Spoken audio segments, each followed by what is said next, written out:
ذرا ایک جھلک تم مجھے اپنے بچے کو دکھاؤ گی؟ سامنے جھولے میں کاشف لیٹا تھا۔ اس نے میرے بچے کے چہرے کو غور سے دیکھا، پھر کہنے لگی، یہ ایک ایسی بیماری ہوتی ہے جو ہزاروں میں کسی ایک بچے کو ہوتی ہے۔ اس کا کان چھدوا کر بالا ڈال دو۔ میرے پاس ایک دوا ہے، ذرا سی بس تنکے پر رکھ کر دن میں ایک بار اپنے دودھ میں حل کر کے پلا دیا کرو۔ 7 دن میں تمہارا بچہ ٹھیک ہو جائے گا۔ مگر یاد رکھنا، دوا بس اتنی تھوڑی لینی ہے جو مقدار میں نے بتائی ہے، اس سے زیادہ ہرگز مت دینا۔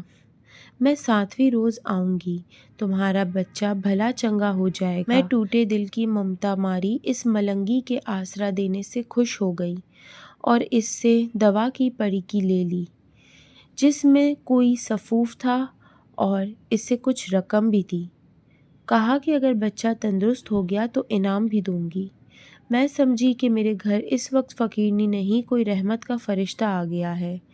بس پھر کیا تھا، جاتے ہوئے گداگرنی کو کھانا بھی دے دیا کہ گھر جا کر کھا لینا۔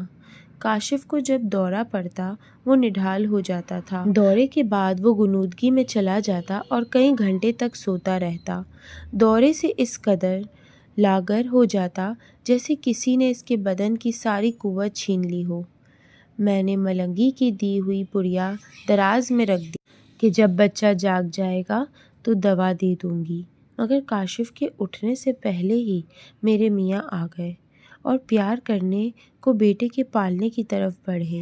میں نے منع کر دیا کہ اسے ابھی نہ جگائیں، دورہ پڑنے سے نڈھال ہو گیا ہے، نیند پوری کرنے دیں۔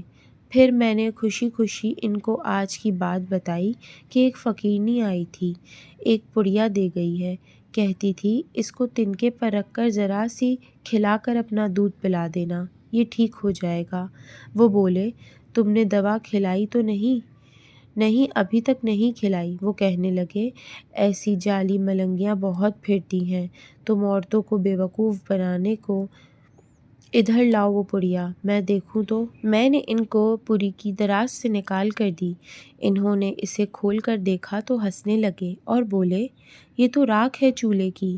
یہ ملنگیاں فقیرنیاں فراڈ ہوتی ہیں، تم جیسے سادہ عورتوں کو بے وقوف بناتی ہیں۔ تھک کر لے گئی ہوگی تم سے موٹی رقم۔ ہاں، لے تو گئی ہے کچھ روپے، ٹھیک ہے، اب دیکھو میں اسے چکھتا ہوں، پھر تم بھی چکھ کر دیکھ لینا، یہ چولہے کی راکھ کے سوا کچھ نہیں ہے۔ یہ کہہ کر انہوں نے اس پڑیا کو منہ میں ڈال کر پورا سفوف نگل لیا اور اوپر سے پانی پی لیا۔ میں نے پڑیا کو ہتھیلی میلی پر جھاڑا اور جو تھوڑا تھوڑا سا سفوف اس میں لگا تھا چٹکی بھر زبان پر رکھ کر چکھا تو واقعی راکھ جیسا ہی ذائقہ تھا۔ اکرم سفوف نگل کر لیٹ گئے، کہنے لگے کہ تھک گیا ہوں، ذرا آرام کر لوں تو کھانا کھاؤں گا۔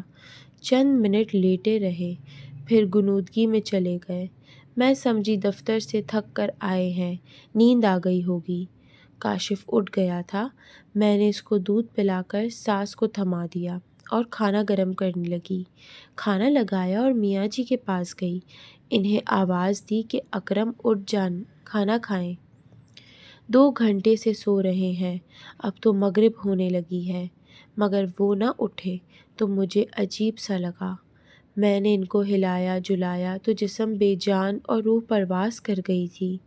روح بدن میں ہوتی تو جواب دیتے۔ ان کا منہ بند تھا، آنکھیں بھی بند تھیں، بس تھوڑا سا خون ناک سے نکلا تھا۔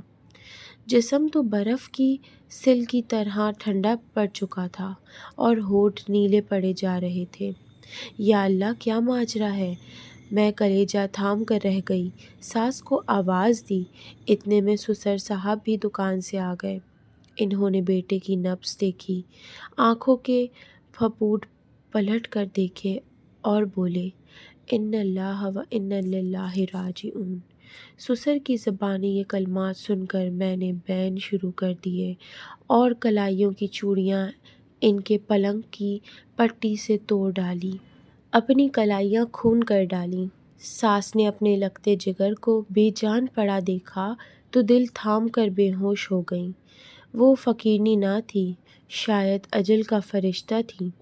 جو گداگرنی کے روپ میں آئی تھی۔ وہ موت کو پڑیا میں باندھ کر لے آئی تھی اور میرا سہاگ لوٹ کر گئی۔ وقت کو گزرنے سے کوئی نہیں روک سکتا۔ دن مہینے اور مہینے سالوں میں بدلتے گئے۔ میں نے بے اُگی کی چادر اوڑھ کر عمر کاٹ دی۔ آج کاشف ماشاءاللہ جوان ہے اور 2 بچوں کا باپ ہے۔ ہو بہو اپنے باپ کی شکل پر ہے۔ میں تو اس کی صورت دیکھ کر جیتی ہوں۔ کتنے طویل برس بیت گئے مگر میں آج بھی یہ واقعہ بھولی نہیں، کبھی نہیں بھول سکتی کہ میں نے کیوں ایسی دعا مانگی تھی کہ اے خدا ہم میں سے کسی کو بے شک اٹھا لے مگر کاشف کو ٹھیک کر دے۔ باپ کو بیٹے سے پیار تھا، اجل نے قربانی کے لیے انہیں ہی منتخب کر لیا۔ وہ بیٹے پر قربان ہو گئے۔ کہتے ہیں کہ موت کا کوئی بدلہ نہیں بن سکتا مگر وہ تو بیٹے کی زندگی کا بدلہ بن کر چلے گئے۔ حیرت کی بات یہ ہے کہ جس دن میرے میاں فوت ہوئے اس دن کے بعد سے پھر کاشف کو دورہ نہیں پڑا۔ اگر آپ لوگوں کو میری کہانی پسند آئی ہو تو میرے چینل کو سبسکرائب ضرور کیجیے گا اور لائک کر کے کامنٹ باکس میں ضرور بتائیے گا آپ لوگوں کو کیسی لگی۔ اللہ حافظ۔